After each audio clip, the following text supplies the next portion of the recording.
Hello കൂട്ടുകാരെ, എല്ലാവരും സുഖമായിട്ടിരിക്കുന്നോ? മാലയോഗം കവിതയുടെ വിവാഹത്തിലെത്തിയിട്ടുണ്ട്. അപ്പോൾ നമുക്കിന്ന് കവിതയുടെ വിവാഹം കൂടാം. മാലയോഗം ഭാഗം 35. ഉണ്ണിമായെ ഉറ്റുനോക്കി വരുന്നവരെ കണ്ടതും കവിത പിറകിലേക്ക് തിരിഞ്ഞ് ഉണ്ണിമായെ നോക്കി. അപ്പോഴും ഉണ്ണിമായുടെ നോട്ടം അവരിൽ തന്നെയായിരുന്നു. ഉണ്ണിമായേ. താക്കീതോടെയുള്ള കവിതയുടെ വിളിക്ക് ഉണ്ണിമായ ഒന്ന് മൂളുക മാത്രം ചെയ്തു. ഉണ്ണിമായെ. ആ അമ്മ അവരെ ശ്രദ്ധിക്കാതെ കടന്നു പോയവരെ പിറകിൽ നിന്ന് വിളിച്ചു. ഉണ്ണിമായയും കൂട്ടരും അവിടെ നിന്നെങ്കിലും തിരിഞ്ഞു നോക്കിയില്ല. പൊറുക്കാൻ പറ്റാത്ത തെറ്റാണ് എൻ്റെ മോൻ നിന്നോട് ചെയ്തത്. അതിന് എന്ത് പ്രായശ്ചിത്തം വേണമെങ്കിലും ഈ അമ്മ ചെയ്യാം. കരഞ്ഞു വീർത്തുമുട്ടിയ മിഴികളോടെ വിഷ്ണുവിൻ്റെ അമ്മ അവളുടെ കരങ്ങൾ കവർന്നപ്പോൾ മുഖത്ത് പരിഹാസച്ചിരിയോടെ അവൾ നോട്ടം മാറ്റി. കെട്ടിക്കാൻ പ്രായമായ ഈ പെണ്ണിന് ഞാൻ എന്ത് ചെയ്യും? ഏട്ടൻ ജയിലിലാണെന്നറിഞ്ഞ ഇവൾക്ക് പിന്നൊരു ജീവിതം ഉണ്ടാകുമോ? അമ്മയുടെ തേങ്ങിപ്പറച്ചിലുകൾ തുടർന്നു. എല്ലാവരും നിശബ്ദമായി. മോള് കൊടുത്ത കേസ് പിൻവലിച്ചാൽ അവനെ കോടതി വെറുതെ വിടുമെന്നാണ് അവൻ്റെ വക്കീൽ പറഞ്ഞത്. ഞാൻ മോളുടെ കാല് പിടിക്കാം. മോള് പറയുന്നത് എന്തും ചെയ്യാം. അവനെ വെറുതെ വിടണം. അവൾ പറഞ്ഞാൽ നിങ്ങൾ എന്തും ചെയ്യുമോ? അതുവരെ നിശബ്ദയായിരുന്ന കവിത തുറച്ചു നോക്കിക്കൊണ്ട് അവരുടെ അടുത്തേക്ക് വന്നു. അവൾ ചോദിച്ചത് മനസ്സിലാകാതെ വിഷ്ണുവിൻ്റെ അമ്മ മിഴികൾ അമർത്തി തുടച്ചു പ്രതീക്ഷയോടെ കാതോർത്തു. എന്നാ അവൾക്ക് നിങ്ങൾ അവളുടെ അമ്മയെ തിരിച്ചു കൊടുക്കണം. അവളുടെ മാനം തിരിച്ചു കൊടുക്കണം. അവൾക്ക് നഷ്ടപ്പെട്ട അവളുടെ ജീവിതം തിരിച്ചു കൊടുക്കണം. വിറകൊള്ളുന്ന കവിളുകളെ നിയന്ത്രിച്ചു കവിത അവരുടെ കരം കവർന്നു. ചെയ്തു കൊടുക്കാൻ പറ്റുമോ അമ്മേ? താഴ്ന്നു പോയ അവരുടെ മുഖത്തേക്ക് ഉറ്റുനോക്കി കവിതയുടെ സ്വരം വിറച്ചു. ഈ പാവം പെണ്ണിനെ പറഞ്ഞു പറ്റിച്ചില്ലേ നിങ്ങളുടെ മോൻ? കിട്ടിയ തക്കത്തിന് കൊല്ലാനും ശ്രമിച്ചു. ക്രിമിനലാണവൻ. നിന്നോടാണ് ഇങ്ങനെ ഒരുത്തൻ ചെയ്യുന്നതെങ്കിൽ നീ ക്ഷമിക്കുവോ? വിഷ്ണുവിൻ്റെ സഹോദരിയുടെ ചുമതിൽ കരതലമർത്തി കവിത തിരക്കിയപ്പോൾ അവൾ അമ്മയെ നോക്കി. നെഞ്ചു പൊട്ടുന്ന വേദനയോടെ അതെല്ലാം കേട്ടും കണ്ടു നിൽക്കുന്നവളെ നെഞ്ചോടിറുക്കി ചേർത്തു നടക്കുമ്പോൾ ഉണ്ണിമായുടെ പൊട്ടിക്കരച്ചിലിനൊപ്പം അവളും തേങ്ങുന്നുണ്ടായിരുന്നു. ഇലഞ്ഞിത്തറയിലും വിവാഹത്തിനുള്ള ഒരുക്കങ്ങൾ കെങ്കേമമായി നടക്കുന്നുണ്ടായിരുന്നു. ഭരത, ആ വേഷമൊക്കെ മാറി പുതിയൊരെണ്ണം എടുത്തിട്ട് വന്നേ. പന്തിയിൽ ഉള്ളവർക്കൊപ്പം പഴയ തുണിയും ചുറ്റി നടക്കുന്നവനെ നോക്കി വിജയലക്ഷ്മിയുടെ സഹോദരൻ വിളിച്ചു പറഞ്ഞു. അതോടെ അവൻ ആ ജോലിയൊക്കെ ഒരു വിധമായതിനു ശേഷം പുതിയ തുണിയും ജുബയും ധരിച്ച് വിജയലക്ഷ്മി കിടക്കുന്ന മുറിയിലേക്ക് പ്രവേശിച്ചു. ഇനി അങ്ങോട്ട് അമ്മയ്ക്ക് ഇവിടെ ഒരു കൂട്ടിനൊരാൾ വരും. അമ്മയെ പൊന്നുപോലെ നോക്കുന്ന ഒരാൾ. കവിത നനഞ്ഞ മിടികളോടെ പറയുന്നവനെ അവർ ഉറ്റുനോക്കി. നീ ഇപ്പോൾ കേസ് പിൻവലിച്ചാലും ഇല്ലെങ്കിലും അവൻ്റെ ജയിൽ ശിക്ഷ കാലാവധി കഴിഞ്ഞാൽ അവനിവിടെ പുറത്തിറങ്ങി നടക്കും. ഭാമിനിയുടെ ചിതാഭസ്മം സൂക്ഷിച്ച തറക്കരികിലെ ദീപം വൃത്തിയാക്കി വരുന്ന ഉണ്ണിമായോടായി നിമിഷ പറഞ്ഞു. കവിത മുടങ്ങാതെ വന്ന് തറയിൽ ദീപം തെളിയിക്കാറുണ്ടെന്ന് അവൾ പറയാതെ തന്നെ വ്യക്തമായിരുന്നു. ഇനി അവളും പോയാൽ അമ്മക്ക് വെളിച്ചം പകരാൻ ആരുമില്ലാതെയാകും. അതിനിടയിൽ വിഷ്ണുവിൻ്റെ അമ്മയുടെ കരഞ്ഞു കലങ്ങിയ കണ്ണുകളും വാർദ്ധക്യം മൂലം ചുളിഞ്ഞുപോയ തൊലിയുള്ള ആ കരങ്ങളും അവളുടെ മനസ്സിൽ തെളിഞ്ഞു. എല്ലാം ഓർക്കെ അവളുടെ മനസ്സ് അസ്വസ്ഥമായിക്കൊണ്ടിരുന്നു. എടാ, നീ ഇങ്ങനെ ചടഞ്ഞു കൂടിയിരുന്നാൽ എങ്ങനെയാടാ? നമുക്ക് കവിതയുടെ വീട്ടിൽ പോകണ്ടേ? നിമിഷയുടെ വാക്കുകളിൽ കല്യാണ വീട് എത്താനുള്ള തിടുക്കം ഉണ്ണിമായ തിരിച്ചറിഞ്ഞു. കവിതയുടെ വീട്ടിലേക്ക് വാങ്ങിയ വസ്ത്രങ്ങളുടെ കവറും തൂക്കി അവർ കവിതയുടെ വീട് ലക്ഷ്യമാക്കി നടന്നു. വൈകുന്നേരം വീട്ടിൽ ഉറങ്ങാൻ നേരം മാത്രം അപ്പുവിനെ കാണും. അല്ലാത്ത മുഴുവൻ സമയവും അവൻ കവിതയുടെ വീട്ടിൽ ജിത്തിനും വിപിനും കൂടെയാണ്. മുൻവശത്ത് തന്നെ അവരെ തുറച്ചു നോക്കുന്ന കുറേ അമ്മാവന്മാരുണ്ടായിരുന്നു. അവരെയൊന്നും ശ്രദ്ധിക്കാതെ കയ്യിലെ കവറുകൾ പിടിച്ച് ഇരുഭാഗങ്ങളിലായിരിക്കുന്നവരുടെ നടുവിലൂടെ ഇരുവരും ഉമ്മറത്തേക്ക് കയറി. കവിതയ്ക്ക് കല്യാണ റിസപ്ഷനിൽ ഉടുക്കാനുള്ള സാരി അവളുടെ കയ്യിൽ കൊടുത്തപ്പോൾ ഏറെ നേരം അവൾ ആ സാരിയിലേക്ക് മിഴിച്ചു നിന്ന് നോക്കി. ആ നോട്ടത്തിൽ എപ്പോഴോ ഒരു മിഴിനീർ കണം അവളുടെ കവിളിലൂടെ ഒലിച്ചിറങ്ങി. ശേഷം സുചിത്രക്കും സുനിതക്കും കുട്ടികൾക്കൊക്കെയുള്ള കവറുകളും അവരുടെ കൈകളിൽ ഏൽപ്പിച്ചു. കവിതയും കൂട്ടി ഉണ്ണിമായെയും നിമിഷയും മുറിയിൽ പോയി വാതിലടച്ചു. നീ ഒന്ന് കണ്ണടച്ചേ. എന്താടി, നിങ്ങൾ വല്ല പണി ഒപ്പിച്ചിട്ടുണ്ടോ? എനിക്ക് പേടിയാകുന്നു. കവിത വിടർന്ന മിഴികളോടെ മുൻപിൽ പുഞ്ചിരിച്ചു നിൽക്കുന്ന ഉണ്ണിമായെയും പിറകിൽ നിൽക്കുന്ന നിമിഷയെയും ഒന്ന് നോക്കി. കവിത, ഭരതന് പേടിയോ? നിമിഷ പറയുന്നത് കേട്ട് നാണത്തോടെ നിൽക്കുന്നവളുടെ കണ്ണുകൾ നിമിഷ തന്നെ പിറകിൽ നിന്ന് പൊത്തി. ഉണ്ണിമായ എന്തോ ഒന്ന് അവളുടെ ഉള്ളം കയ്യിൽ വെച്ചു കൊടുത്തു. നിമിഷ കവിതയുടെ മിഴികൾക്ക് മേലെ വെച്ച കൈകൾ എടുത്തതും അവളുടെ മിഴികൾ തുറന്നു. അവളുടെ കയ്യിലിരിക്കുന്ന പെട്ടി കണ്ട് അന്തിച്ചു നിന്നു. ഇത് സെൽഫോണാണടി. ഇനി നീ ബൂത്തിലും ഇലഞ്ഞിത്തറയിലെ ലാൻഡ് ഫോണിലും തൂങ്ങേണ്ട. നിനക്ക് എപ്പോൾ വേണമെങ്കിലും എന്നെ വിളിക്കാം. തിരിച്ച് എനിക്കും. ഉണ്ണിമായ സെൽഫോൺ അടങ്ങിയ പെട്ടി അവളെ ഏൽപ്പിക്കുമ്പോൾ കവിതയുടെ കൈകൾ വിറകൊണ്ടു. അല്പം കഴിഞ്ഞതും ഉണ്ണിമായയും കൂട്ടി അവർ ജിഷ ചേച്ചിയുടെ ബ്യൂട്ടി പാർലറിൽ പോയി.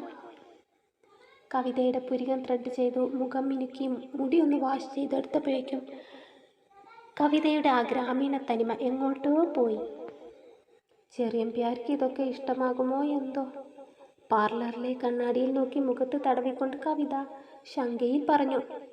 കല്യാണമല്ലേ, നിന്റെ ചെറിയമ്പ്യാർ ക്ഷമിക്കും. അവളുടെ നനുത്ത കവിളിൽ നുള്ളി ഉണ്ണിമായ ജിഷയുടെ കയ്യിൽ പൈസ കൊടുക്കാൻ പോയി. അവർ തിരികെ എത്തിയപ്പോഴേക്കും കവിതയുടെ വീട് ശരിക്കും ഒരു കല്യാണ വീടിൻ്റെ അന്തരീക്ഷത്തിലായിട്ടുണ്ടായിരുന്നു. വെളിച്ചമെല്ലാം തെളിയിച്ചു രാത്രിയിൽ കഴിക്കാനുള്ള ഭക്ഷണം തയ്യാറാക്കുന്ന തിരക്കിലായിരുന്നു സുചിത്രയും ആ കൂടെ എല്ലാവരും. ഇലഞ്ഞിത്തറയിലെ കല്യാണത്തലേന്നാണ് ഇതിനേക്കാൾ കേമം എന്ന അഭിപ്രായത്തിൽ പലരും അങ്ങോട്ടേക്ക് പോയി. അതോടെ കവിതയുടെ വീട്ടിൽ തിരക്കൽപ്പം കുറഞ്ഞു. പർപ്പിൾ കരയുള്ള ഇളം ഓറഞ്ച് പട്ടുസാരി നല്ല വടിവോടെ എടുത്തു കവിതയെ അതിസുന്ദരിയായി ഉണ്ണിമായും കൂട്ടുകാരികളും അണിഞ്ഞൊരുക്കി.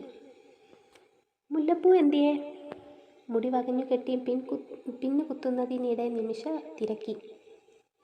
മണ്ഡപത്തിലേക്ക് പോകുമ്പോൾ മാത്രം മുല്ലപ്പൂ ചൂടിയാൽ മതിയെന്നാണ് ചെറിയമ്പ്യാർ പറഞ്ഞത്. പതിഞ്ഞ സ്വരത്തിൽ കവിത പറയുമ്പോൾ താഴെ കുനിഞ്ഞിരുന്ന് സാരിയുടെ പ്ലീറ്റ് എടുത്തുകൊണ്ടിരുന്ന ഉണ്ണിമായ അവളെ നോക്കി ഒരു കള്ളച്ചിരി പാസാക്കി. അപ്പോൾ ഒളിച്ചുള്ള കണ്ടുമുട്ടലുകൾ ഉണ്ടെന്ന് സാരം. നിമിഷ ഒരു വഷളം ചിരി പാസാക്കി.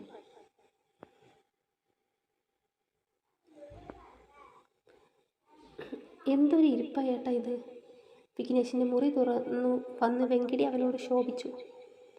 ഇത് കല്യാണ വീടാണോ? വിഘ്നേഷ് അവനെ ഒന്ന് നോക്കി മുഖം തിരിച്ചിരുന്നു. അവൾക്കെന്താ ഇത്ര വാശിയെന്ന് എനിക്കൊരു പിടി കിട്ടുന്നില്ല. ഇങ്ങനെ അവഗണിക്കാൻ മാത്രമുള്ള തെറ്റൊക്കെ ഞാൻ ചെയ്തോ? ശിവാംഗിയുടെ ഉള്ളം ഇത്രയും പോസസീവാണെന്ന് ഞാൻ അറിഞ്ഞില്ല. വിഘ്നേഷ് നെറ്റി ഒഴിഞ്ഞു കടുത്ത തലവേദനയെ പ്രതിരോധിച്ചു.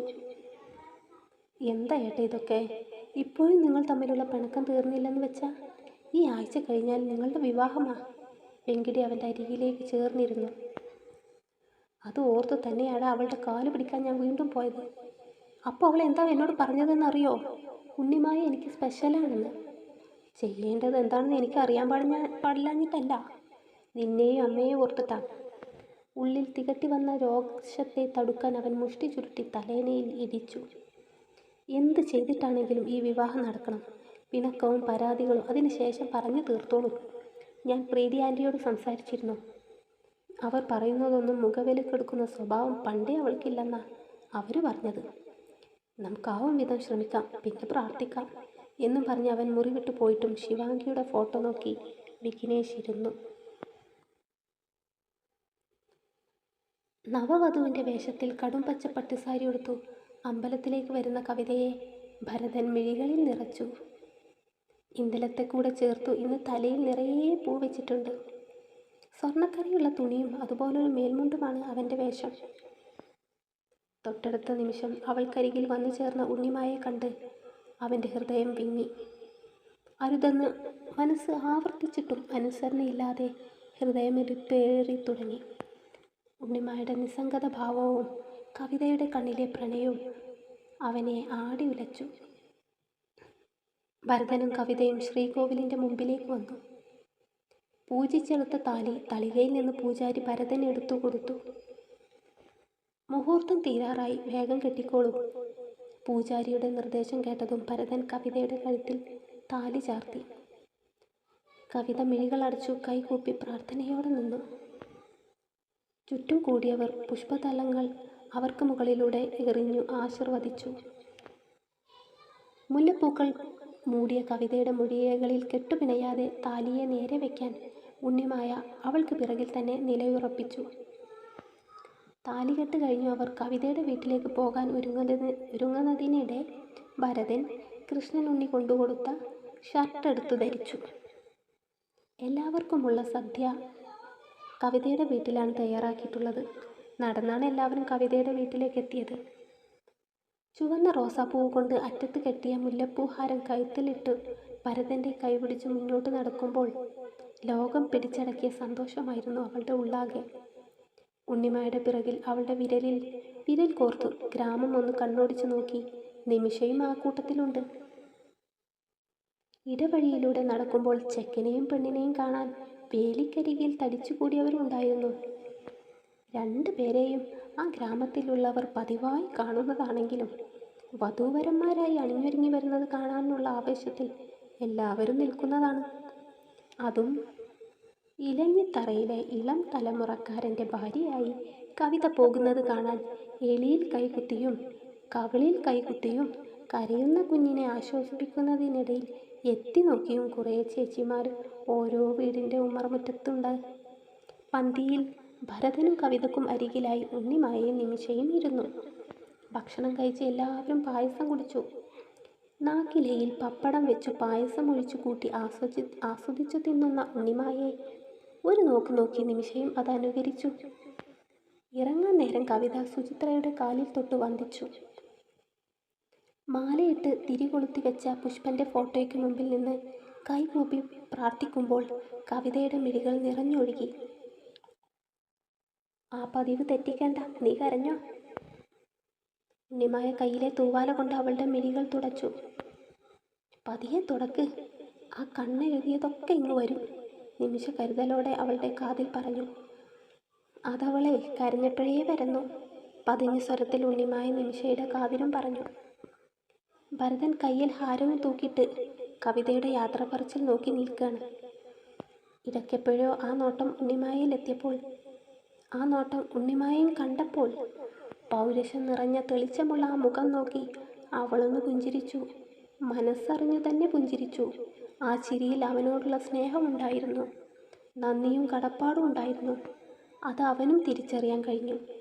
അതോടെ അവനും അതരങ്ങൾ വിടർത്തി മന്ദഹസിച്ചു. ആ മന്ദഹാസത്തിൻ്റെ പ്രതിഫലമായി അവൻ്റെ മിഴികൾ തിളങ്ങി. ഇനി എനിക്ക് കാണാൻ ആഗ്രഹം ദ ഗ്രേറ്റ് ഇലഞ്ഞിത്തറ മഠം. എന്നാ വാ. നിമിഷ കൈ ഉയർത്തി തലകുലുക്കി പറയുന്നത് കേട്ട് ഉണ്ണിമായ അവളെ കൈത്തണ്ടയിൽ മുറുക്കമിട്ട് വലിച്ചു. ഭരതനും കവിതയും പടിയിറങ്ങിയപ്പോൾ വാലുപോലെ ഉണ്ണിമായ നിമിഷയും കവിതയുടെ കുറച്ച് ബന്ധുക്കളും കൂടെ പോയി. അവർ പോകുന്നത് നോക്കി നിൽക്കെ സുചിത്രയുടെ മിഴികൾ നിറഞ്ഞൊഴുകി. അവർ സാരിത്തുമ്പാൽ തുടച്ചു. ക്ഷേത്രത്തിൽ നിന്ന് കവിതയുടെ വീട്ടിലേക്കുള്ള അതേ ദൂരമാണ് ഇലഞ്ഞിത്തറയിലേക്കും. ഇലഞ്ഞിത്തറ വക ക്ഷേത്രമായതുകൊണ്ട് തന്നെ ക്ഷേത്രം മഠത്തിൻ്റെ കുറച്ചടുത്തായിട്ടാണ് സ്ഥാപിച്ചിട്ടുള്ളത്. വലിയ മുറ്റവും കടന്ന് ഭരതൻ്റെ പിറകിലായി കവിത നടന്നു. മനസ്സ് അകാരണമായി അസ്വസ്ഥമായി. വല്ലാത്തൊരു ഉത്കണ്ഠ കവിതയുടെ മനസ്സിനെ പിടിമുറുക്കി. അവളുടെ നടത്തത്തിൻ്റെ വേഗത കുറഞ്ഞെന്ന് മനസ്സിലായതും ഭരതൻ പിറകിലേക്ക് തിരിഞ്ഞു നോക്കി. അവൾ ഇരു കൈകളും കൂട്ടിപ്പിടിച്ചു ഭീതിയോടെ അവളെ തിരിഞ്ഞു നോക്കുന്നവരെ നോക്കി. അവളുടെ മനസ്സ് ആ മിഴികളിൽ നിന്നും ഭരതൻ വായിച്ചെടുത്തു. താൻ പേടിക്കണ്ടടോ, തനിക്ക് ഞാനില്ലേ. അവളുടെ കൈത്തണ്ടയിൽ പിടിച്ചു അവൻ്റെ അരികിലേക്ക് ചേർത്തു പിടിച്ചു. ഇലഞ്ഞിത്തറയിലെ ഉമ്മറത്തെത്തി. കസേരയിൽ ഇരിക്കുന്ന വിജയലക്ഷ്മിയുടെ അരികിലായി നിറവിളക്കുമായി സൗപർണിക നിൽപ്പുണ്ട്. അവളുടെ കയ്യിൽ നിന്നും കവിത നിറവിളക്ക് വാങ്ങുമ്പോൾ സൗപർണിക അവളെ അടിമുടിയൊന്ന് നോക്കി. അവളേക്കാൾ 4 ഇരട്ടി സ്വർണം തൻ്റെ ദേഹത്ത് ഉണ്ടെന്ന അഹംഭാവത്തിൽ സൗപർണിക മുഖം കോടി പുച്ഛിച്ചു ചിരിച്ചു. കവിത വലതുകാല് വെച്ച് കയറിക്കോ. അരികിൽ നിൽക്കുന്ന ഭരതന്റെ പറച്ചിൽ കേട്ടതും അവൾ സൗപർണികയുടെ നോട്ടത്തിൽ നിന്നും മുഖം താഴ്ത്തി തിരിതാളം ഒരു കൈകൊണ്ട് മറച്ചു പിടിച്ച് ശ്രദ്ധയോടെ പടികൾ കയറി. അവർക്കൊപ്പം പടികൾ കയറി വന്ന ഉണ്ണിമായെയും സൗപർണിക ദഹിപ്പിക്കും നോട്ടം നോക്കിയതും അവൾ നോട്ടം മാറ്റി. ഈശ്വരാ, ഈ പേഴ്ചകളുണ്ടോ ഇവൾക്കൊപ്പം? മേഘനയ്ക്ക് മാത്രം കേൾക്കാൻ പാകത്തിൽ സൗപർണിക പറഞ്ഞുകൊണ്ട് നെഞ്ചിൽ കൈവച്ചു. തുടരും. ഇനി കവിതയുടെ ഇലഞ്ഞിത്തറ ജീവിതമാണ്. ഇനി അവിടെ എന്തൊക്കെ പ്രയാസങ്ങൾ, പക്ഷെ കവിത മിടുക്കിയാണ്, ആൺകുട്ടിയാണ്. എന്തൊക്കെ പ്രശ്നം ഉണ്ടെങ്കിലും അവൾ അത് നേരിടും. അത് ഏത് സൗപർണിക ആയാലും. അതുകൊണ്ട് നമുക്ക് അവളുടെ കാര്യത്തിൽ ടെൻഷൻ വേണ്ട. നമുക്ക് ടെൻഷൻ ഉണ്ണിമായെക്കുറിച്ച് മാത്രമാണ്. ഇനി അവളൊരു കരക്കെത്തണം, അതല്ലേ നിങ്ങളൊക്കെ ആഗ്രഹിക്കുന്നത്? എൻ്റെ ഈ ആഗ്രഹം തന്നെയാണ്. കുറച്ച് കാത്തിരിക്കേണ്ടി വരുന്നേ ഉള്ളൂ, നല്ലതേ വരും. അപ്പോൾ അടുത്ത പാർട്ട് ഞാൻ ഉടനെ ഇടാം കേട്ടോ. Thank you.